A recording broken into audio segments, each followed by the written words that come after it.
Muy buenas noches, amigos de esta misma semana. Muy buenas noches, Diana. Muy buenas noches a todos. En el programa de hoy vamos a hablar sobre la ley de partidos y la discusión de esta semana. Primarias abiertas, primarias cerradas.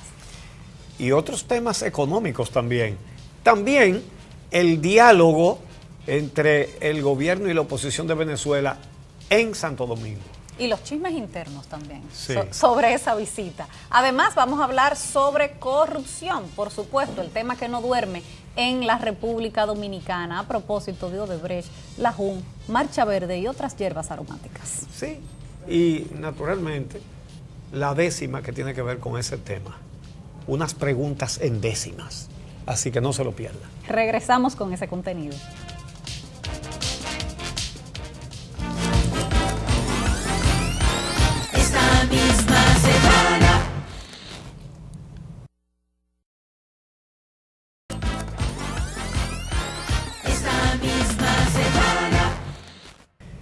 Bueno, amigos, se sigue discutiendo la ley de partidos y el régimen electoral. Hay muchas discusiones sobre cómo hacer las primarias de los partidos para elegir a los candidatos y también a los directivos de los partidos. Sin embargo, el tema más importante no es ese. Ese lo es, pero el más importante es el tema de los artículos que deben limitar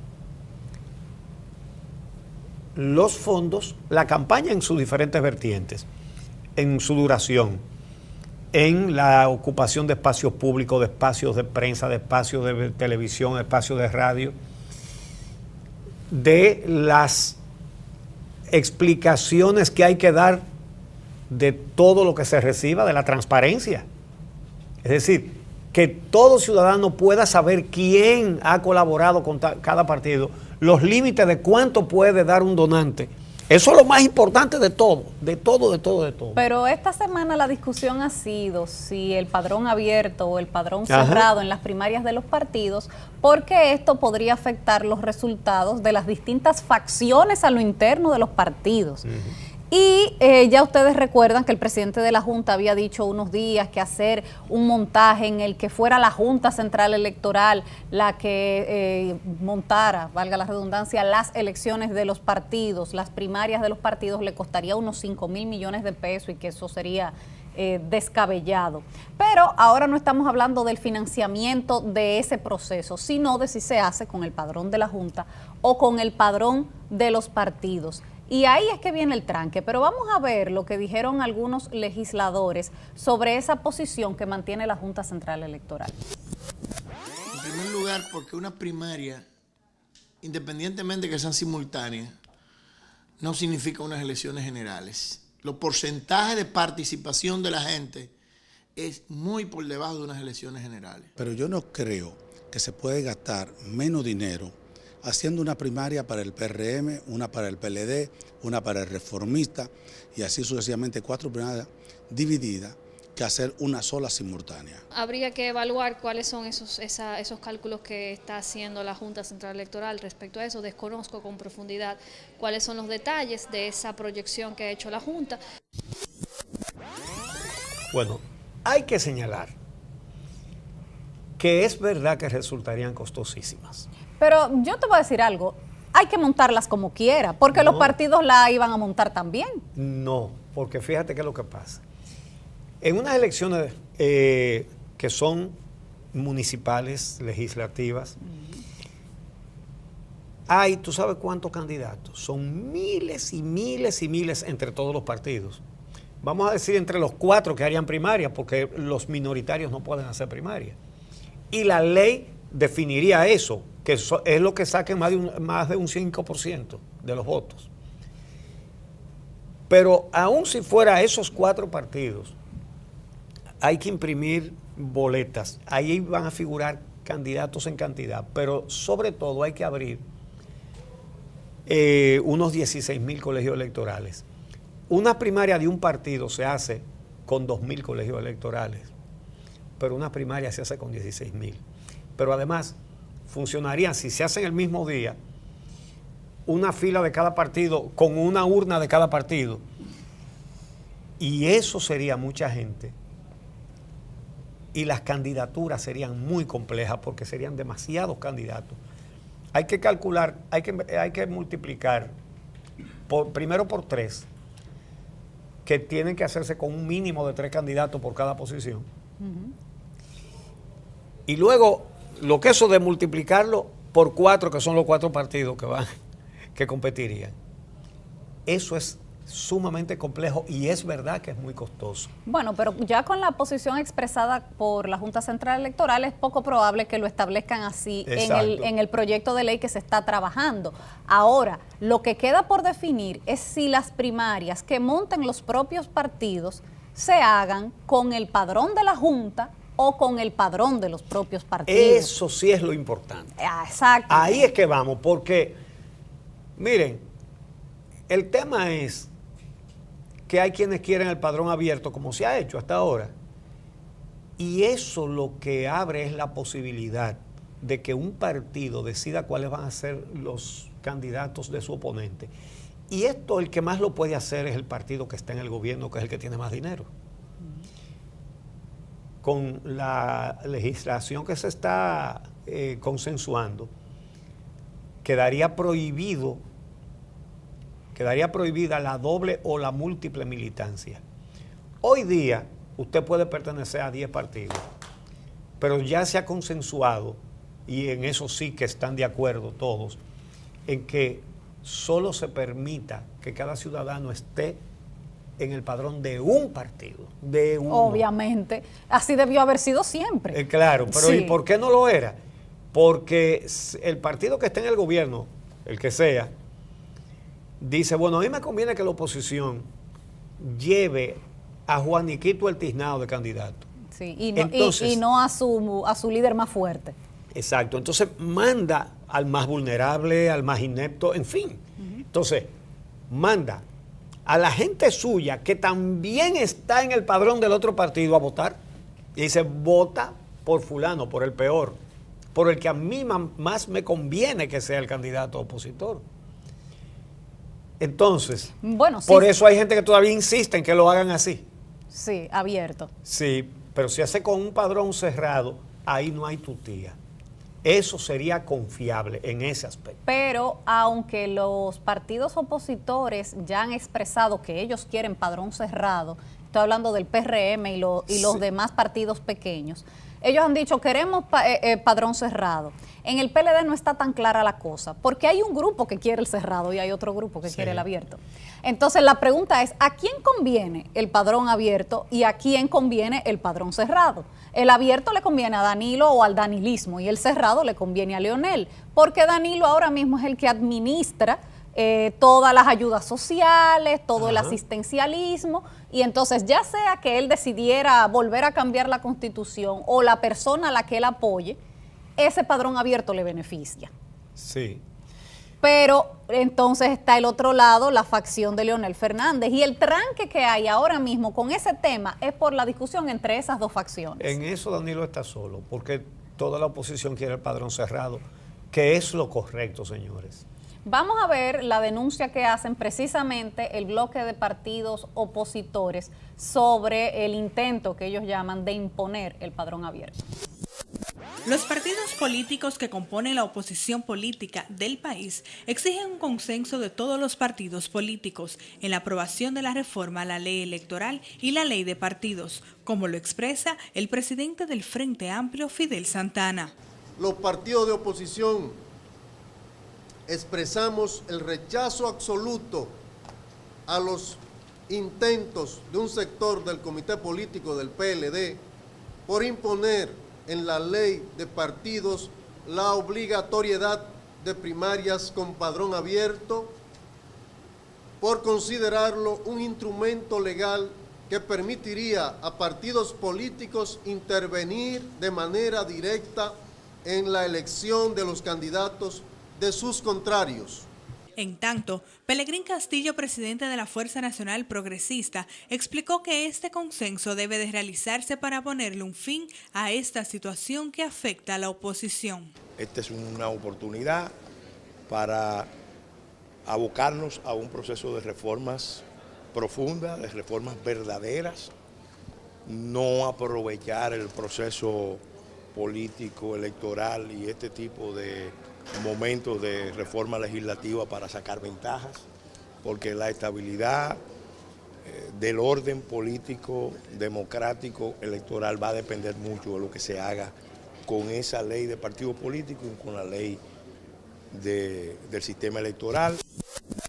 Bueno, ahí está. Ellos dicen que es una facción del comité político del PLD el que está interesado en que se establezca en la ley de partidos que las primarias se hagan con padrón abierto. Sería bueno que la Junta Central Electoral también fije una posición sobre ese tema, porque la Junta Central Electoral, aunque hay una comisión ahora mismo bicameral que está estudiando el proyecto y que es donde se está discutiendo el proyecto, la Junta tiene mucho peso sobre lo que se diga en este proceso. A priori es sospechoso que un partido quiera padrón abierto. ¿Por qué le debe interesar a un partido que sus militantes también puedan pertenecer a otro partido? Bueno, tú sabes que el argumento es, ese es el método más democrático, porque todo el mundo puede votar. Si todo el mundo puede votar dentro de todos los partidos, no me diga desde cuándo. Sí.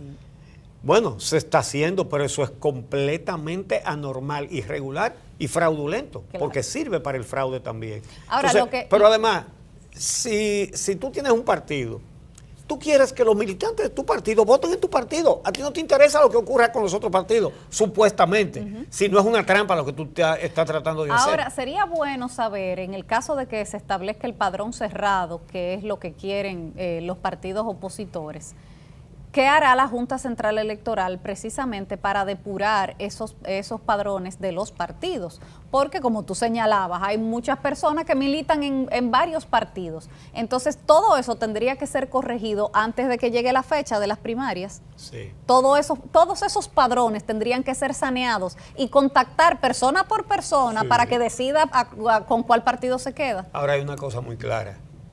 Un partido que no sea capaz de hacer su padrón de sus militantes no es un partido. Bueno, no merece llamarse partido, mira, como decía una canción, sí, de que no merece llamarse mujer. En este momento, por ejemplo, el PRM está inmerso en la conformación de su padrón electoral.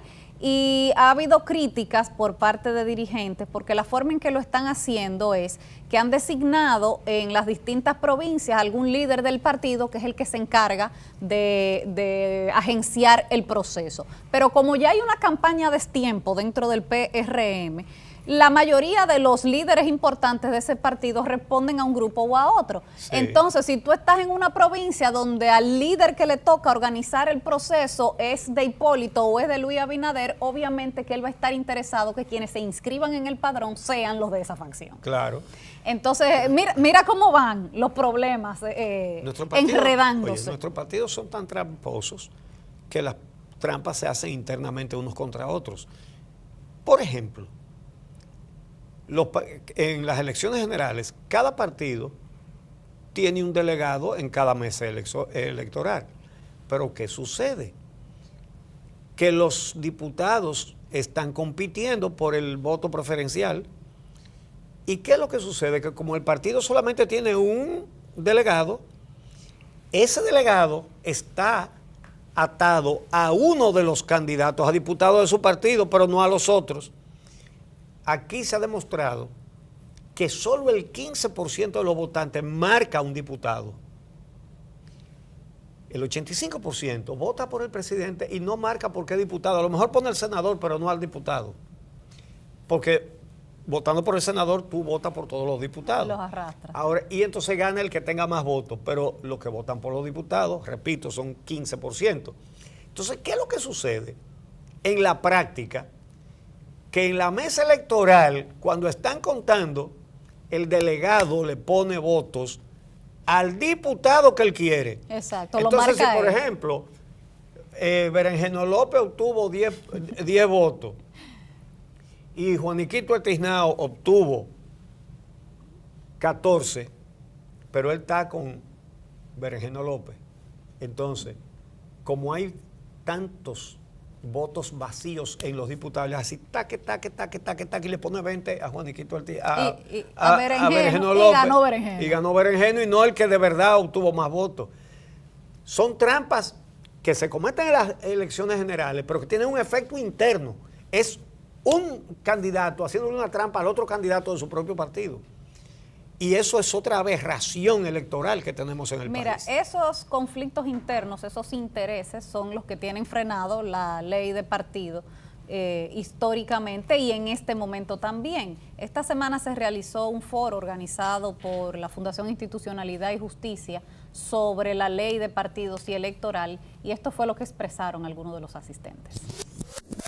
Las veces que se han celebrado a lo interno de los partidos políticos primarias con padrones abiertos, ustedes saben muy bien que esto ha traído como consecuencia que esos partidos se dividan. Con las demandas sociales que hay, se dé el lujo de gastarse o de llegar a gastarse 5.500 millones de pesos en la supervisión de las asambleas de los partidos.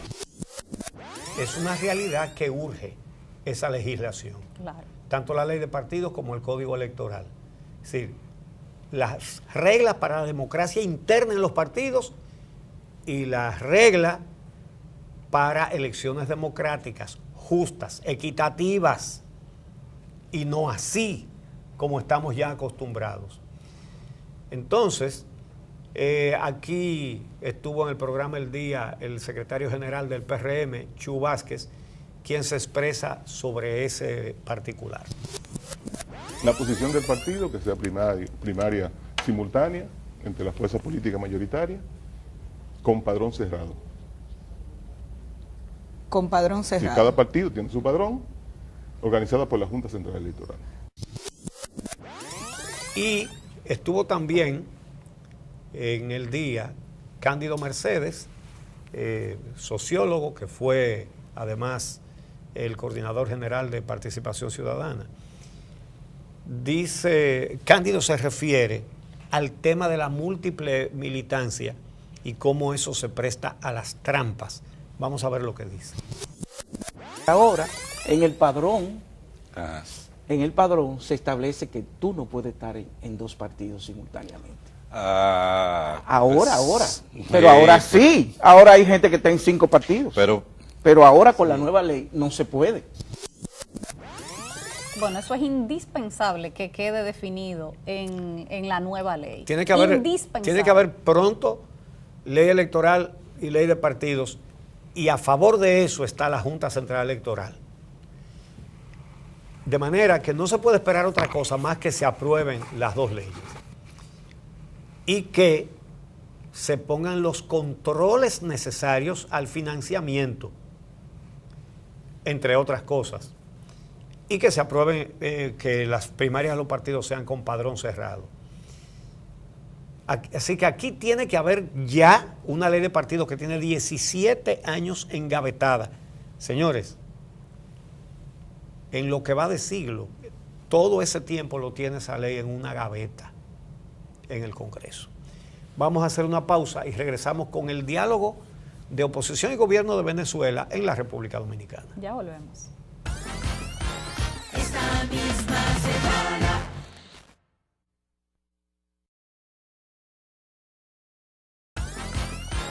Esta misma semana.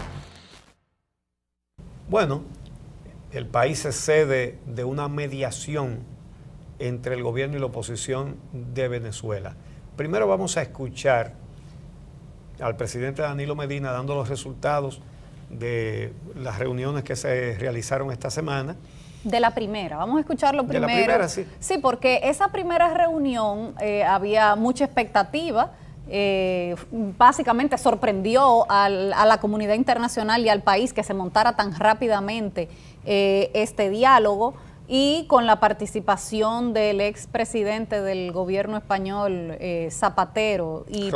Rodríguez Zapatero, y el presidente Danilo Medina encabezando como mediadores esa mesa. No se sabía muy bien todavía quiénes eran los miembros de la oposición que iban a venir a la República Dominicana. Había incertidumbre porque a través de su cuenta de Twitter, el presidente de la Asamblea Nacional Venezolana, Julio Borges, había... No, ese es el presidente del Parlamento, del Congreso. Es la Asamblea Nacional. La otra es la Asamblea Constituyente. La otra es la Constituyente. Sí, el sí. presidente de la Asamblea Nacional. Pero cuando los venezolanos están diciendo Asamblea, se refieren a la Constituyente. Claro, él había expresado a través de su cuenta de Twitter que no había diálogo. Que no había diálogo si no se daban estas condiciones y enumeró una lista de condiciones que todo el mundo dijo, bueno, pues no hay diálogo entonces. Sí. Bueno, se realizó ese primer encuentro y vamos a ver lo que dijo el presidente Danilo Medina a la salida del mismo. Escuchamos las partes, se expresaron, dieron su punto de vista acerca de la situación que vive Venezuela y estamos en el proceso de exploración de la construcción de una agenda que lleve a una negociación definitiva a la crisis. Hay mucha disposición de llegar a algún tipo de negociación. Para que las cosas salgan bien en este tipo de procesos, la discreción, la confiabilidad es muy importante. Nosotros venimos con gran esperanza y mucho optimismo, como lo dijo el alcalde, que es el coordinador del diálogo, estamos en el momento estelar del diálogo. Muy optimistas al proceso de relanzamiento del diálogo para Venezuela, para la paz en Venezuela. Luego se reunieron el día completo del jueves y este fue el informe que dio el presidente Medina. Al término del diálogo, el mandatario Danilo Medina, quien funge como mediador junto al expresidente del gobierno español José Luis Rodríguez Zapatero, sostuvo que en el encuentro se avanzó en la agenda para solucionar definitivamente con la crisis social y económica del pueblo venezolano. Se acordó una comisión de países amigos que fungirán como una comisión de seguimiento que está integrada por México, Chile, Bolivia y Nicaragua. Y es muy probable que en los próximos días se anuncien 2 países adicionales. Para el 27 de este mes de septiembre, la Cancillería de la República se fijó el próximo encuentro que se realiza a puertas cerradas con altos niveles de seguridad y poca organización. A pesar de las agresiones y bloqueos a nuestra economía, a nuestro sistema financiero, a pesar de todo eso, nosotros insistimos en que es un diálogo de paz el que se impone para dirimir los asuntos políticos y sociales entre venezolanas y entre venezolanos. Además del mandatario dominicano y Rodríguez Zapatero, estaban presentes Delcy Rodríguez, presidenta de la Asamblea Nacional Constituyente de Venezuela, Ali Uzcategui, embajador de Venezuela en la República Dominicana y otras autoridades, quienes iniciaron sus conversaciones en torno a la crisis de Venezuela el día de hoy a las 10 de la mañana y finalizaron al filo de las 8 de esta noche. Bueno. Continúa el diálogo. Sí, el día 27 continuará, pero esos buenos auspicios yo realmente no sé en qué es que se basan. Porque vamos a ver, estamos hablando de una relación de gobierno-oposición en Venezuela en que van 100 y pico de muertos. Pero no solamente eso, es que la oposición ganó unas elecciones legislativas y estamos hablando de que Nicolás Maduro pierde las legislativas y entonces se inventa una elección de una asamblea constituyente con su gente que entonces anulan el Congreso que le fue ganado por la oposición. ¿Y qué tú vas a... tú dialogas? Peor. Que tú dialogas con un gobierno que tú le ganas en la legislatura y te pones otra cosa por encima del Congreso. Peor, a quien manda Maduro encabezando Ajá. la comisión del gobierno es a la presidenta de la Asamblea Exacto. Constituyente, el órgano que está aplastando todo lo otro. Exacto. El órgano con el que sustituyó el Congreso que perdió. Exactamente, Pero, a Delcy Rodríguez. ¿Y qué expectativas de éxito puede tener esa conversación? Realmente difícil de entender. Miren ustedes cuáles son las exigencias de la oposición representada en ese diálogo. Oiga, primero, dicen ellos, renovación equilibrada del Consejo Nacional Electoral. Esa es la Junta Electoral de allá. Exacto. Que de un solo lado. Segundo, cronograma electoral con garantías de pulcritud. Y además, sin inhabilitado, porque inhabilitan gente. Fulano no puede votar. Ajá. ¿Es así la cosa? Sí. Tercero, fechas precisas, incluyendo la elección presidencial. Cuarto, observación internacional calificada. Eso está bien, eso eso no va a ser conflictivo. Sí, pero en la asamblea constituyente que hicieron el otro día no permitieron observadores internacionales, entonces es válido ponerlo ahí. Sí, claro. Ahora, liberación de presos políticos, regreso de exiliados y cese de la persecución política. ¿Y ustedes creen que eso es un flycito a segunda, acordar eso? Entonces, normalización constitucional del país, eso se refiere a que la Asamblea Constituyente no debería estar sustituyendo al Congreso que eligió el pueblo venezolano. Y, además, inmediata atención a la emergencia humanitaria de Venezuela. Eso se refiere a la crisis económica que vive el país. Fundamentalmente a la crisis económica y a la falta de productos de primera necesidad, comenzando por los alimentos.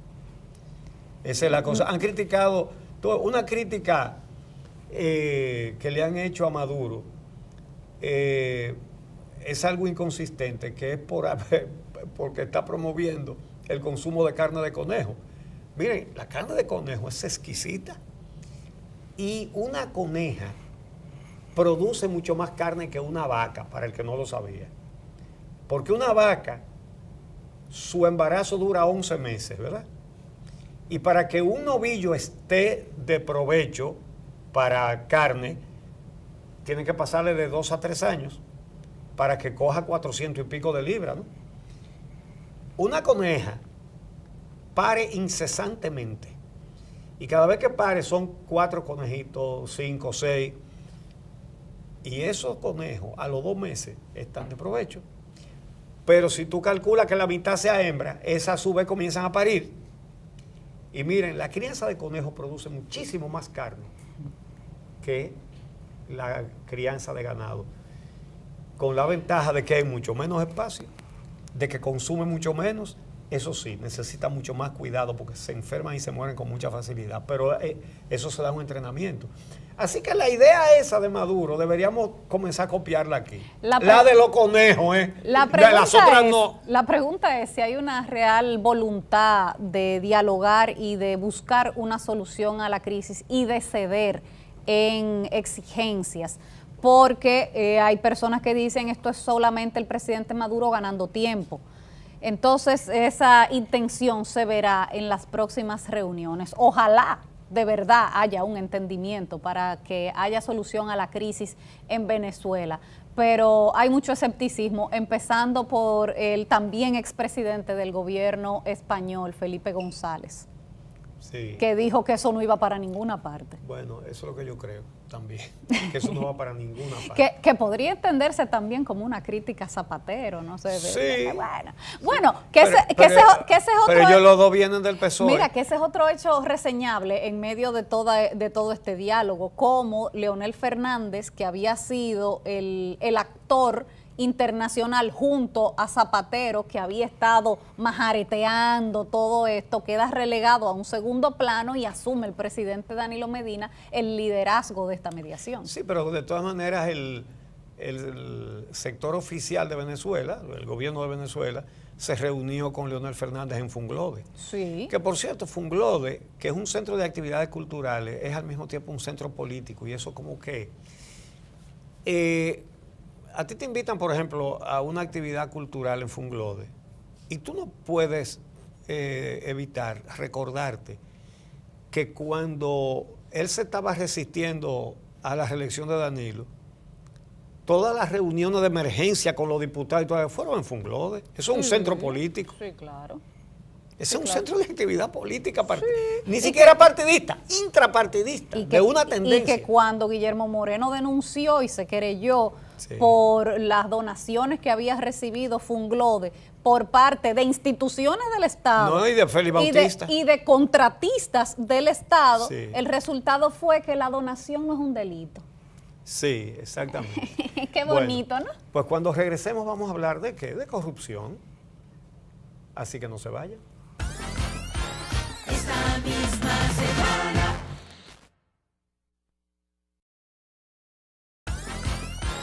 Esta misma semana.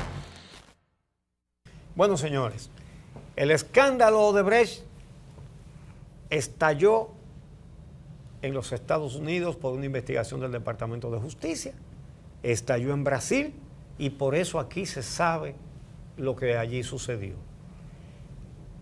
Tuvieron que someter a 14 fue en total. Sí. Entonces, Ya para lo que importa. ya, exacto, ya no queda un solo preso por Odebrecht. Odebrecht confiesa que pagó 92 millones de dólares en soborno para que le aprobaran sus contratos y los financiamientos de sus contratos en el gabinete, en el gobierno y en el Congreso. Los sobornos se dieron, pero nadie lo cogió. Nadie está preso. Nadie. Absolutamente nadie.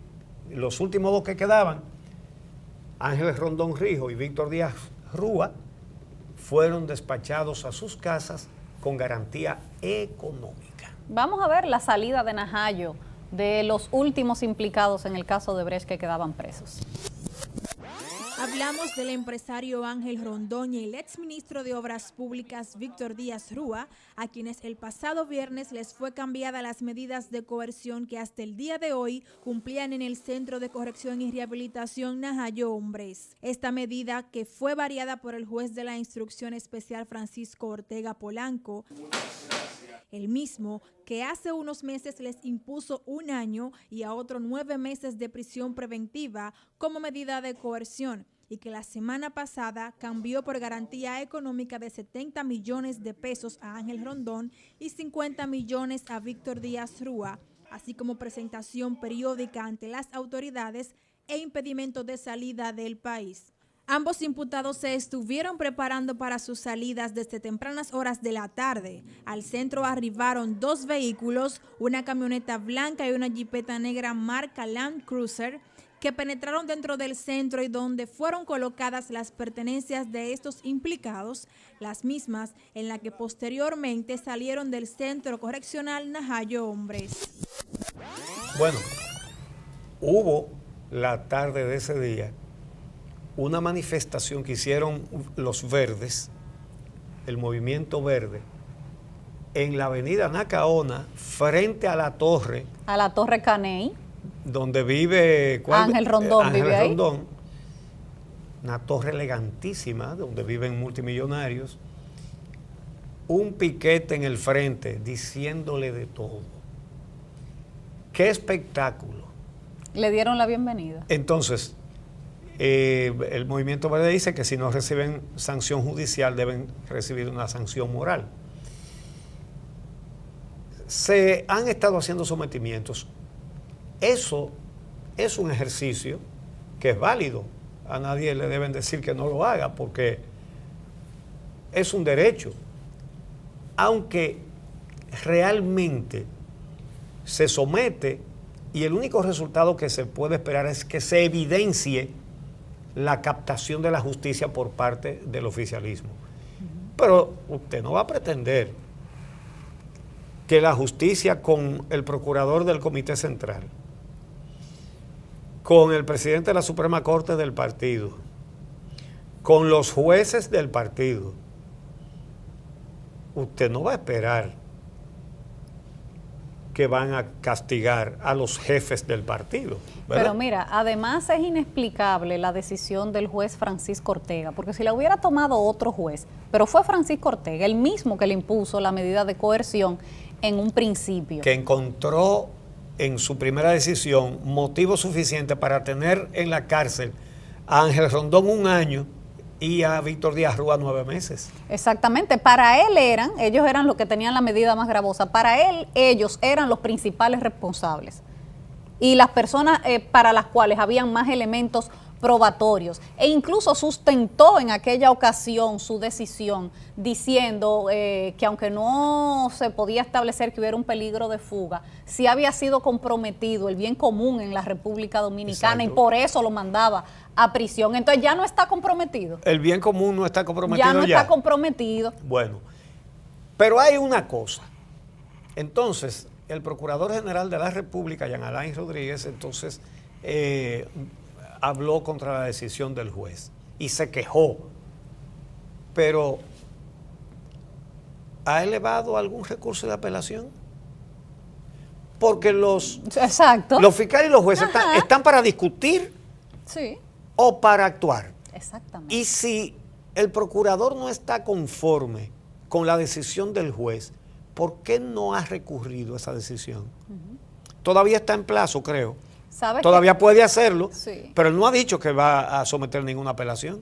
Sabes que además hubo un miembro del comité político que fue el garante de Víctor Díaz Rúa para su solicitud de libertad bajo fianza. Ya tú sabes, es un mensaje. Franklin Almeida, sí. O sea, ¿cómo se llama la obra? Miembro del comité político le sirve Sí. de garante a uno de los principales imputados del caso de Brecht. Póngale nombre a esa obra. Sí. Póngaselo el nombre. Exactamente, exactamente. Vamos a ver lo que dijo en el día Guillermo Moreno al explicar su sometimiento contra el presidente Danilo Medina. Nosotros presentamos el 23 del mes de julio una denuncia en la cual imputamos, entre otros, al actual presidente de la República, en esa denuncia, respecto del caso de Odebrecht. Y solicitamos además la ampliación de la investigación que está llevando a cabo el Ministerio Público, el Procurador General de la República, toda vez que al analizar el expediente que él presentó ante el juez especial de la instrucción que conoció de las medidas o de las solicitudes de medida de coerción, al examinar ese expediente nos damos cuenta que es un expediente muy flojo, vacío y que obvia una serie de aspectos fundamentales del caso Odebrecht. Bueno, el caso de los sobornos de los tucanos, que es lo mismo que la Odebrecht, solo que con menos dinero. Sí. El Procurador General de la República, la Procuraduría, solo documentó $178,650 de los $3,520,000 que la Embraer confiesa que pagó de soborno para que le aprobaran la compra de los aviones. Ya entendemos por qué no están los legisladores. Es que falta establecer en la acusación del Ministerio Público dónde está el 95% de los sobornos. Entonces, hay unas manos, porque para aprobar eso se necesitan muchísimos votos en la Cámara de Diputados y en el Senado. Claro. Entonces, hay muchas manos entre los legisladores que se pusieron primero así, con la palma hacia arriba, para, después de que lo que le pusieron ahí, entonces esas manos fueron levantadas. Lo que pasa es que esas manos no están esposadas. A esas manos les ha ido muy bien. Esa es la realidad. Porque todo queda en eso. A lo mejor si el Ministerio Público se pone eficiente y decide averiguar a dónde fue a parar el otro 95% del soborno de Embraer, encuentran quiénes fueron los legisladores. Y no será que no quieren encontrar. Pero claro. Porque aquí tenemos a los únicos investigadores que no quieren encontrar. Nada, no quieren encontrar. nada, no quieren encontrar nada. Por eso no investigan las sobrevaluaciones Sí. de las obras de Odebrecht, porque no quieren encontrar. Ellos salen a buscar con una venda en Exactamente. la cabeza. Sí. Entonces, Con una venda en los ojos. Exactamente. Entonces, aquí tenemos una ley para eso, la ley de sobornos. Creo que la hizo el PLD, esa ley. El PLD ha hecho casi todas las leyes. Todas las leyes de transparencia. De transparencia, anticorrupción y tal, lo que pasa es que no se aplican ninguna. Ellos hacen las leyes como para que la gente, para decir, como lo han dicho en estos días, Sí. no, nosotros somos los que más leyes para la transparencia hemos aprobado. Los que más Muy mecanismos hemos creado para Exactamente. combatir la corrupción. Bueno, Ajá. hay una ley que condena el soborno. ¿Y dónde están los que recibieron los $92 millones, 4.230 millones de pesos para aprobar las obras de Odebrecht? ¿Dónde están? En su casa. Sí. Y los legisladores involucrados, ¿dónde están? Ninguno ha sido molestado. Y lo de los tucanos, tampoco. Entonces, leyes ellos hacen, Claro. pero ellos hicieron la ley de declaración jurada de patrimonio. Sí. Y siempre hay cuchumil y pico de funcionarios que no la presentan y no pasa nada. Y la ley dice que hay que constatar lo que dice en su declaración de bienes. Lo han hecho. Averigüen. No solamente eso, que después de que explotó el escándalo de Diandino Peña por la investigación que hizo Alicia Ortega, este es el momento que no se ha procedido. en la justicia, que supuestamente se le solicitó a la Cámara de Cuentas que hiciera una auditoría de esa declaración jurada y todavía no se sabe cuál fue el resultado. Y la de venta eso. del barrio Los Tres Brazos viola la ley de la empresa privada, la CREP. Y hay sometimiento, no, lo quitaron y pusieron otro. Sí, y el procurador tampoco como que se ha motivado a someter a Diandino, no, tampoco, No. ya, a él lo quitaron y eso es lo más que va a pasar. Entonces, también crearon la ley de contrataciones públicas. ¿Y qué dice esa ley?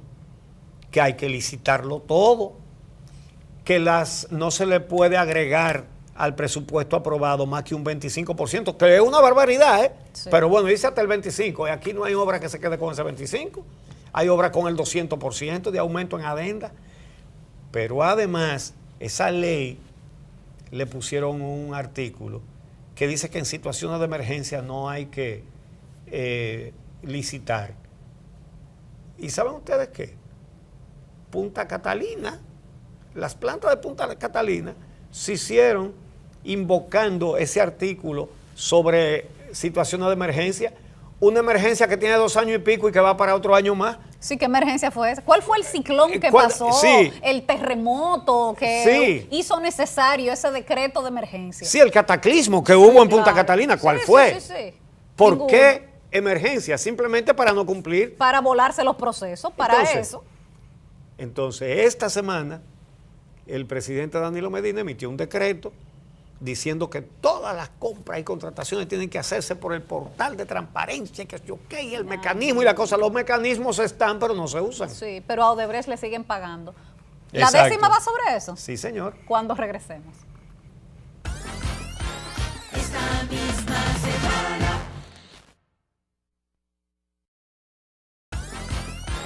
Esta misma semana. Las leyes y los decretos que en pos de la transparencia emite la presidencia no inspiran ningún respeto. La ley no es más que un libreto del sainete más mezquino. Sobre aquella ley que vino de declaración de bienes, si alguien dice lo que tiene, pregúntenselo a Diandino. Comparar con tirar piedras la misión de hacer justicia, por supuesto, beneficia al que en el Estado medra, pegado como la hiedra al tren administrativo. Y si se pasa de vivo con plata para votar, pregúntenle al no al lugar, pregúntenselo al archivo. La ley de contrataciones, al exigir transparencia, exceptúa la emergencia de todas sus condiciones. Ahí es que los jorocones se encuentran todos su mina, porque el control lo elimina una emergencia de 1 año. Y si eso le suena extraño, pregúntenle a Catalina. Del caso de Odebrecht no queda ni uno solo allá en Najayo. Y al final, al dar un fallo, verán la mano de seda de una justicia que rueda postrada ante la inmundicia, que solo al pobre lo enjuicia con implacable rigor. Y si siente el mal olor, pregúntele a la justicia. Gracias por su compañía. El próximo sábado los esperamos en esta misma semana.